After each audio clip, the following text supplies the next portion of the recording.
Welcome, everyone.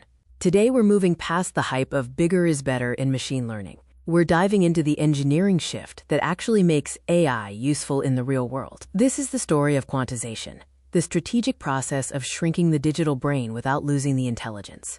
Let's explore how we turn massive FP32 models into lean, scalable assets. We've spent the last few years obsessed with making AI bigger and smarter, but we've hit a wall. These models are becoming too massive to actually use. Today, we're talking about the secret weapon of the world's best ML engineers, quantization.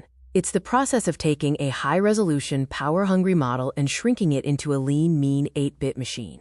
Let's look at how we turn infinite precision into strategic efficiency. Think of your model weights like a high-res photo.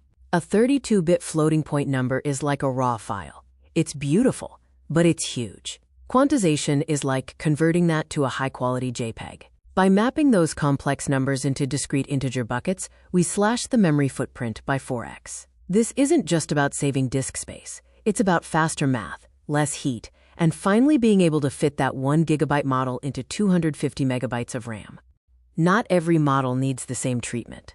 If you're in a rush, PTQ, post-training quantization, is your best friend. It's low effort and works out of the box for most tasks. But if you're building something mission-critical like medical AI, you'll want QAT, quantization-aware training. That's where the model actually learns to handle the precision loss during training. And for the best of both worlds, mixed precision lets you keep the most sensitive layers sharp while compressing the rest. Look at the grid on the left. That's FP32. It's smooth, but computationally heavy. On the right is 4-bit. It looks blocky to the naked eye, but here's the magic. For a neural network, those blocks are often good enough to maintain the same decision-making logic. We are essentially simplifying the math so the hardware can sprint, while keeping the intelligence intact. It's compression with a purpose. This is where the rubber meets the road. Quantization is why you can now run a version of Llama or Mistral locally on your phone without it turning into a heater. It's why companies can serve millions of users on a fraction of the GPU budget. And perhaps most importantly, it makes AI sustainable. By reducing the wattage required for every single thought the AI has, we're moving toward a greener, more scalable digital future.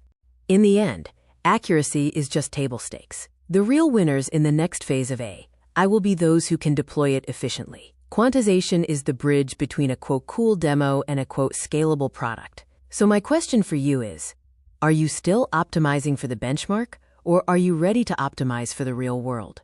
Let's talk about your bit precision strategy in the comments. To wrap things up, in the early days of AI, we were obsessed with accuracy at any cost. But today, the real winners are the ones who can actually deliver that accuracy to the user, on their phone, in their car, or at a massive scale without breaking the bank. Quantization isn't just a compression trick, it's the bridge to a sustainable, AI-driven future. Thank you for your time. I'd love to hear how you're handling model optimization in your own stack. Let's get the conversation started.